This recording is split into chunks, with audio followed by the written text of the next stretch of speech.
तो जय हिंद दोस्तों, आप सभी का स्वागत है नया सीरीज के सेट नंबर 25 में। तो हम लोग सुपरफास्ट रिवीजन करेंगे। चलिए करते हैं अपने वीडियो की शुरुआत। और वीडियो को शुरुआत करने से पहले आपको बता दें कि इसके जो हैंड नोट हैं वो आपको हमारे टेलीग्राम चैनल पर मिल जाएंगे, जिसकी लिंक आपको डिस्क्रिप्शन बॉक्स में दी गई है। ठीक है। और साथ ही में ये आरपीएफ और यूपी पुलिस वालों के लिए रामबाण साबित की क्लास होने वाली है। तो आप सभी लोग इस क्लास को ज़रूर देखा कीजिए और रिवीजन सुपरफास्ट कीजिए। करते अपने वीडियो की शुरुआत करने से पहले एक बता दें कि इसका जो पहला क्वेश्चन है वो ये था कि चित्रकला जो थे वो किस स्टेट से है। तो बोला गया था कि वैशाली या फिर डोंगरी जो चित्रकला है वो किस स्टेट की है। तो किस स्टेट की है वैशाली और डोंगरी? तो ये जम्मू एंड कश्मीर की चित्रकला मानी जाती है। तंजौर और मैसूर की चित्रकला की बात करें तो ये कहाँ की है? ये कर्नाटक की है। कहाँ की? कर्नाटक की है।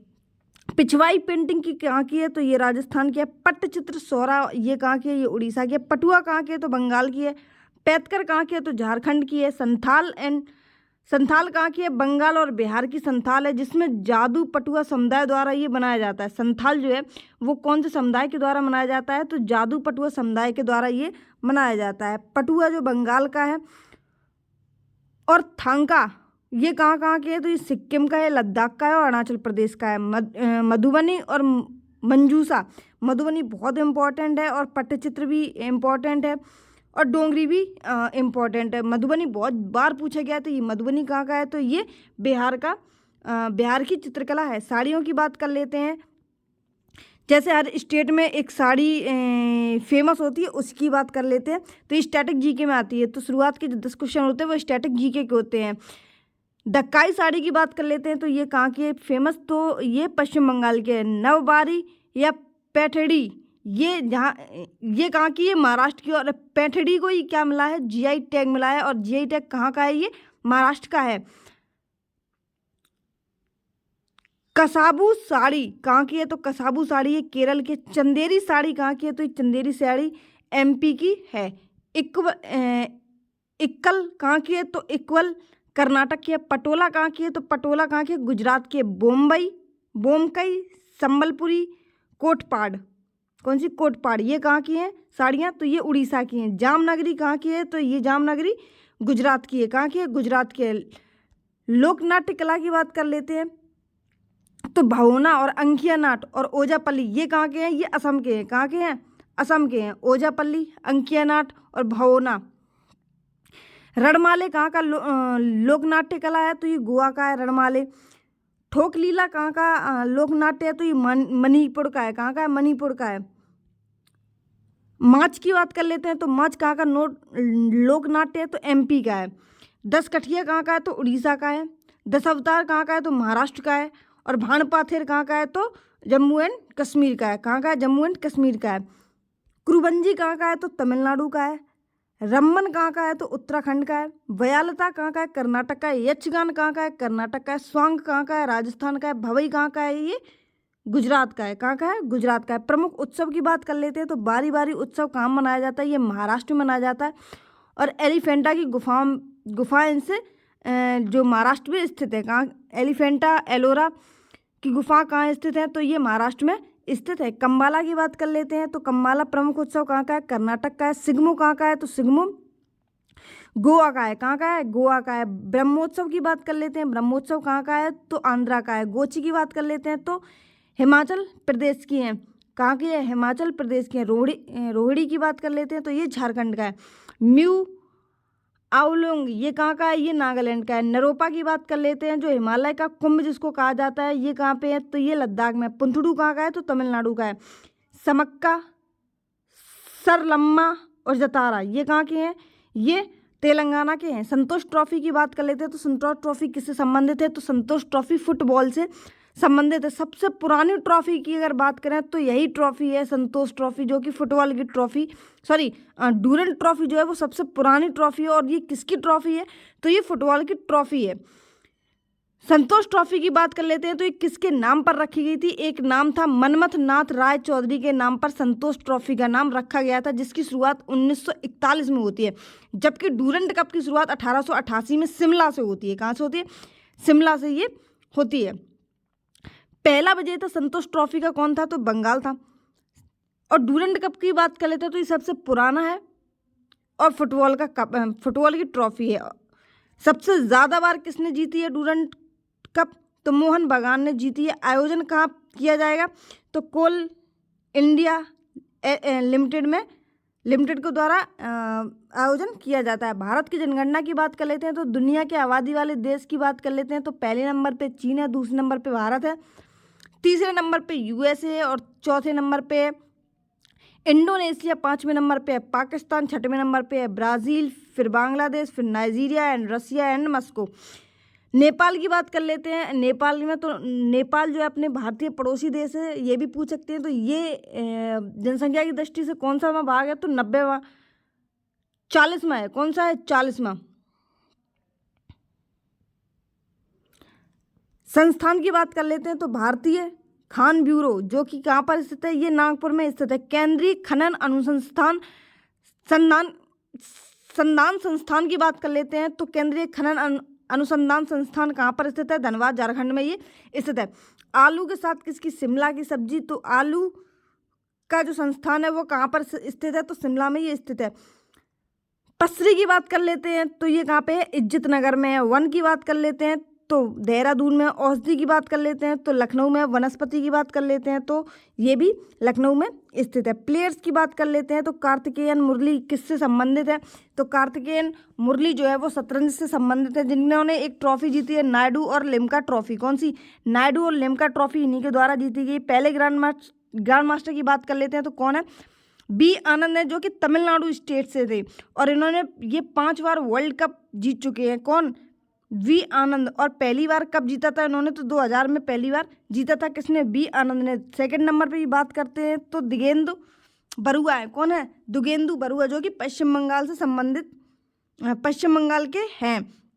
थर्ड की बात कर लेते हैं तो प्रवीण थिमसे। कौन से? प्रवीण थिमसे, जो कि महाराष्ट्र से है। और पहली महिला की बात करते हैं तो पहली महिला कौन है? तो एस विजयलक्ष्मी जो है वो पहली महिला बन गई। शॉर्ट पुट की बात कर लेते हैं तो शॉर्ट पुट में जो मेल की गेंद का भार होता है वो कितना होता है? 3 से लेकर 7.26 किलोग्राम। और फीमेल की बात कर लेते हैं शॉर्ट पुट में तो 4 किलोग्राम की समथिंग में होता है।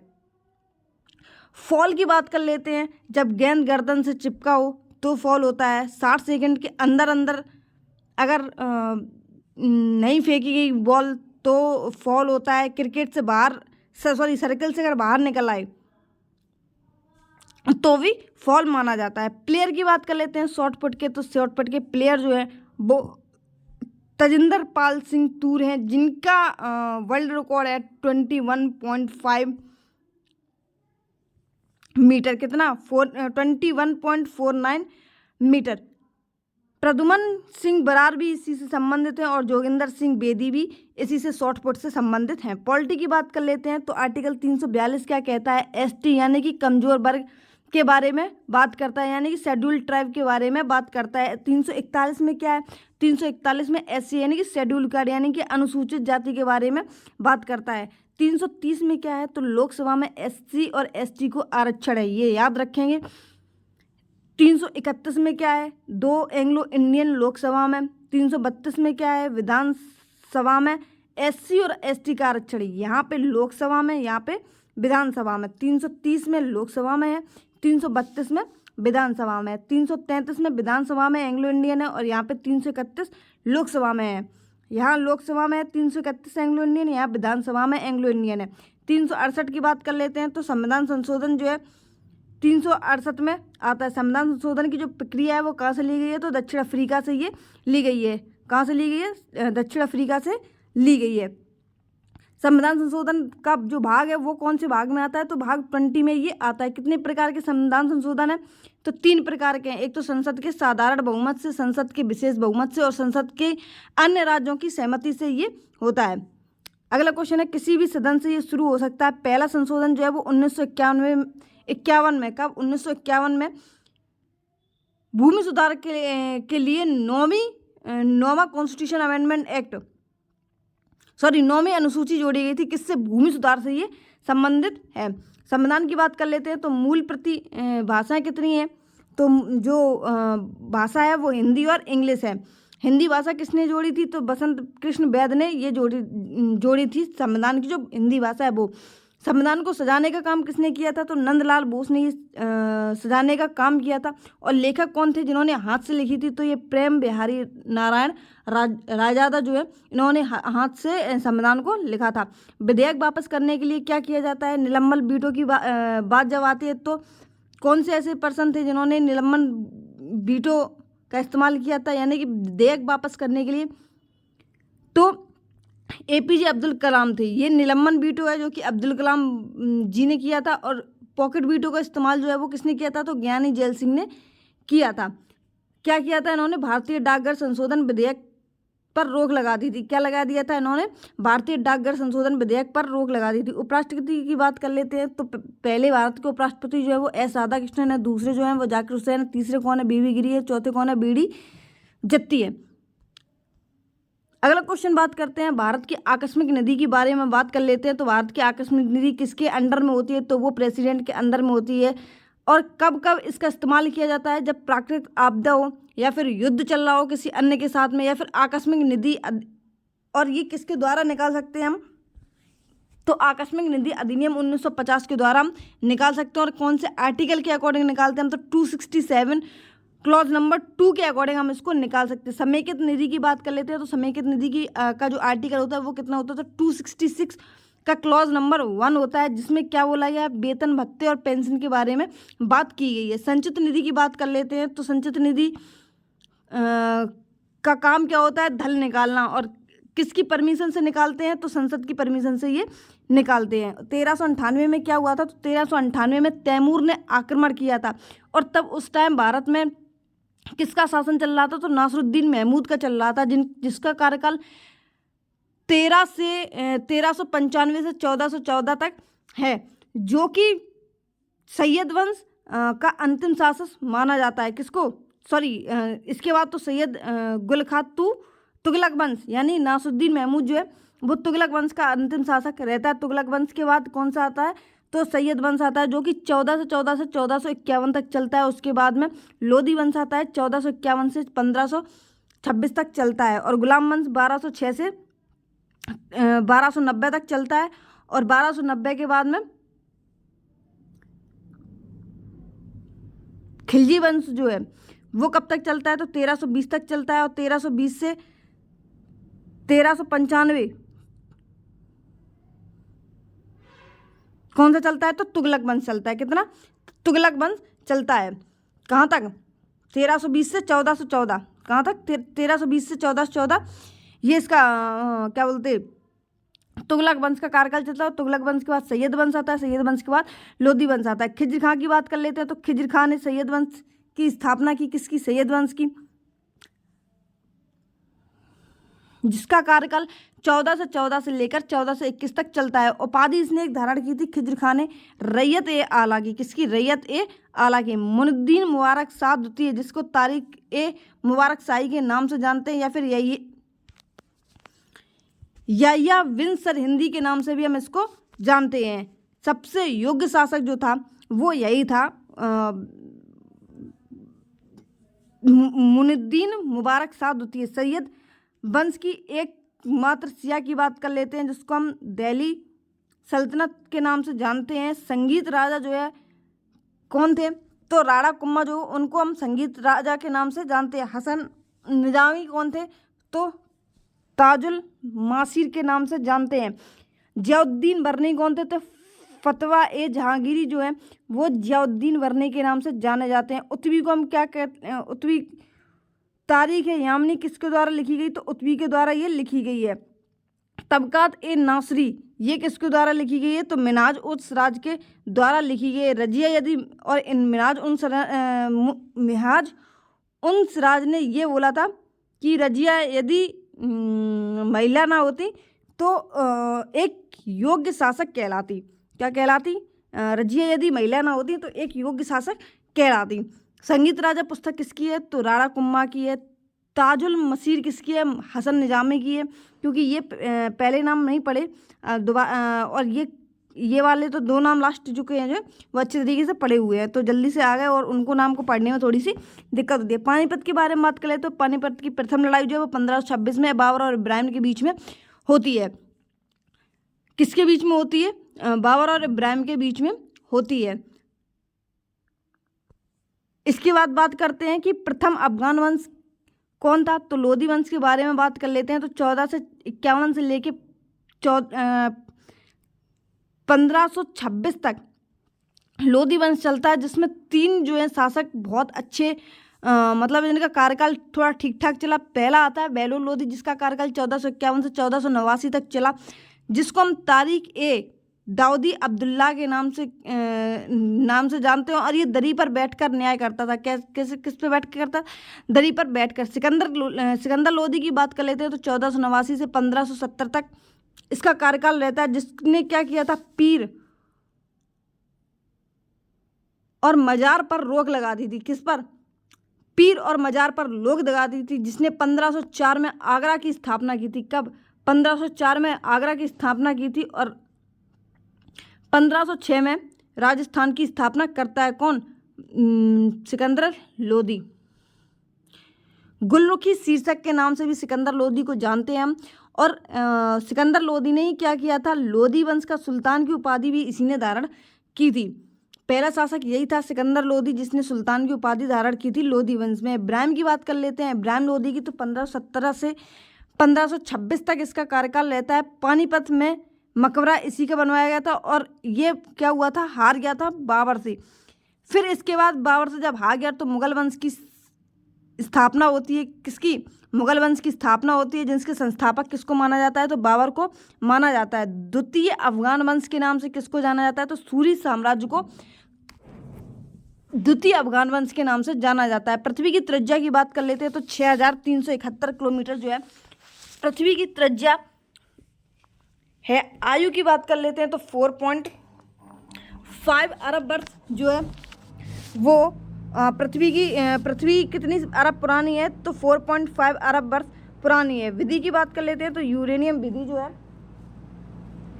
वो मानी जाती है। हर एक टाइम जोन जो है वो 15 डिग्री पे माना जाता है। टाइम जोन की बात कर लेते हैं। तो फ्रांस का 13 है, रसिया का 11 है, और भारत की ये बात कर लेते हैं तो 1 डिग्री है। 180 देशांतर की बात कर लेते हैं।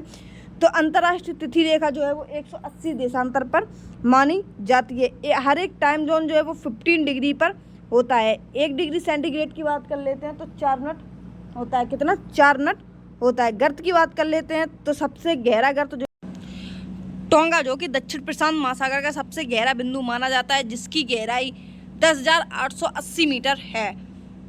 प्यूर्टो रिको की बात कर लेते हैं। तो ये उत्तरी अटलांटिक का सबसे गहरा पॉइंट माना जाता है, जिसकी गहराई कितनी है? 8,605 मीटर है। सबसे गहरी जो है वो किसको माना जाता है, तो चैलेंजर द्वीप को माना जाता है, और मैरियाना गर्त को माना जाता है, जो कि प्रशांत महासागर के द्वीप हैं। हल्दिया से प्रयागराज के लिए कौन सा हाईवे माना जाता है, तो नेशनल वे 1 जो है वो हल्दिया से प्रयागराज के लिए जाना जाता है। सोनितपुर हाथी रिजर्व जो है वो कहाँ पर है, तो असम और अरुणाचल प्रदेश में ये सोनितपुर हाथी रिजर्व है। महानदी की बात कर लेते हैं, मयूरभंज की बात कर लेते हैं, और सम्बलपुर हाथी रिजर्व की बात कर लेते हैं। तो ये कहाँ पर है, तो ये उड़ीसा में स्थित है। हाथी प्रोजेक्ट की बात कर लेते हैं। तो 1992 में आता है। और पर्यावरण संरक्षण अधिनियम कब आता है, तो 1986 में आता है, जो कि आज के कुछ मॉक टेस्ट में आया था। यानी कि 2 जून वाले मॉक टेस्ट में ये आया था कि पर्यावरण संरक्षण अधिनियम कब आया, तो 1986 में ये आया था। हाथी रिजर्व की बात कर लेते हैं। तो कामेंग हाथी रिजर्व कहाँ पर स्थित है, तो अरुणाचल प्रदेश में स्थित है। इटांगी हाथी रिजर्व की बात कर लेते हैं। तो ये कहाँ पर स्थित है, नागालैंड में स्थित है।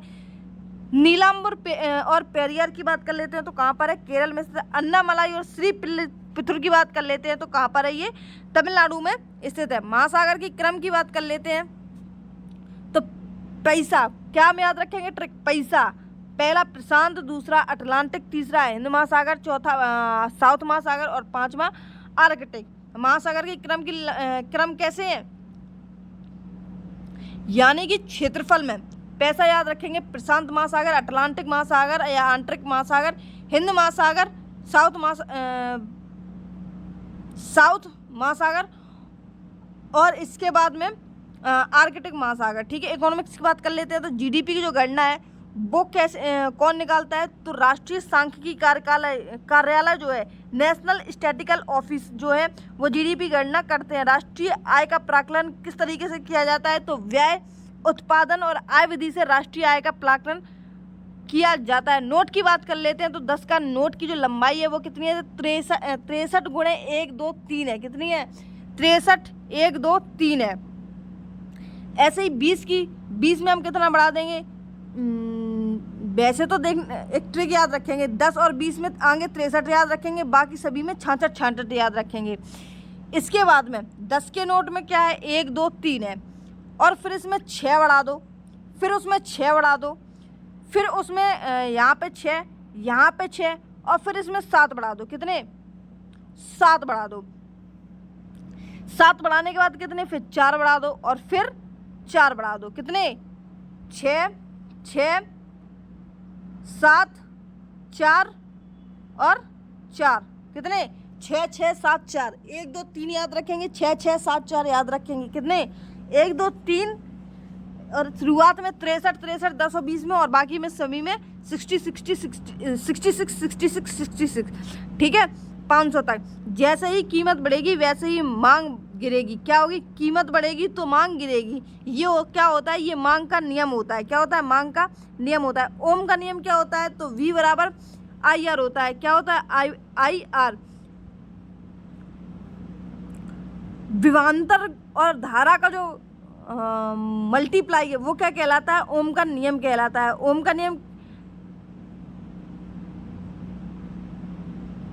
के नियम का सूत्र क्या या फिर फॉर्मूला क्या होता है? तो V बराबर IR होता है। I होता है विभवांतर और R होता है क्या? धारा। क्या होती है? धारा। सामान्य शुल्क सेल की बात कर लेते हैं तो अमोनियम क्लोराइड का विद्युत अपघटन, जिसे हम NH4Cl के नाम से जानते हैं, प्राइमरी जो है एक बार यूज़ कर सकते हैं। सेकेंडरी जो है, सेकेंडरी सेल, जिसको हम 2 बार यूज़ कर सकते हैं। पेट्रोलियम का मुख्य संगठक क्या है? तो ऑक्टेन है। क्या है? ऑक्टेन है। क्या है? ऑक्टेन है, जिसको हम पेट्रोल की गुणवत्ता, ऑक्टेन का नंबर बढ़ेगा तो पेट्रोल की जो गुणवत्ता है वो बढ़ेगी। एल्केन की बात कर लेते हैं तो एल्केन का फॉर्मूला क्या होता है? CnH2n+2 होता है। क्या होता है? CnH2n+2 होता है। एल्कीन की बात कर लेते हैं तो CnH2n होता है। एल्काइन की बात कर लेते हैं तो CnH2n-2 होता है। ठीक है, अगर 1 होगा था तो मैथ होगा, 2 होगा तो एथ होगा। मैथ, एथ, प्रोप, ब्यूट, पेंटा, हेक्टा, इस तरीके से जो है वो सीरीज जो है वो चलती चली जाती है। मनुष्य की हड्डियों की बात कर लेते हैं तो हाथ में मनुष्य की हड्डियाँ कितनी होती है? तो 26 होती हैं, जो कि फॉलेजेंस में कितनी होती है? 14 होती है। मेटाकार्पल में कितनी होती है? 5 होती है। और कॉर्पल्स में कितनी होती है? तो 8 होती है। मेटाकॉर्पल्स और कॉर्पल्स अलग अलग है। मेटा में 5 होती हैं और कॉर्पल्स की बात कर लेते हैं तो 8 होती है। सबसे छोटी जो है वो कान की होती है, स्टेपी। सबसे बड़ी जो होती है वो जांग की फीमर हड्डी होती है, और सबसे मजबूत जो होती है वो एनेमल यानी कि दांत की होती है। कान में कौन कौन सी हड्डियाँ होती हैं? एक तो ग्लैंस होती है, एक इनकस होती है, और तीसरी स्टेपी जो होती है। चमकीली सबकी बात कर लेते हैं तो टिबिया जो होती है पैरों में होती है, और फैबुला जो है वो भी पैरों में होती है। सबसे पतली कौन सी होती है? तो फैबुला होती है। और सबसे चमकीली कौन सी होती है? तो टिबिया होती है। कौन सी है? सबसे चमकीली टिबिया, और सबसे पतली जो है वो फैबुला होती है। करंट की बात कर लेते हैं तो विश्व प्रेस स्वतंत्रता दिवस में भारत की जो रैंक रही है वो कौन सी है? तो 159 जो है वो प्रेस स्वतंत्रता में भारत की रैंक रही है। 2023 में कितनी थी? तो 161 जो रैंक है भारत की वो थी। फर्स्ट पर कौन रहता है? तो फर्स्ट पर ऑलवेज नॉर्वे रहता है। इसकी रिपोर्ट क्या होती है? रिपोर्टर्स विदाउट बॉर्डर्स इसकी रिपोर्ट है।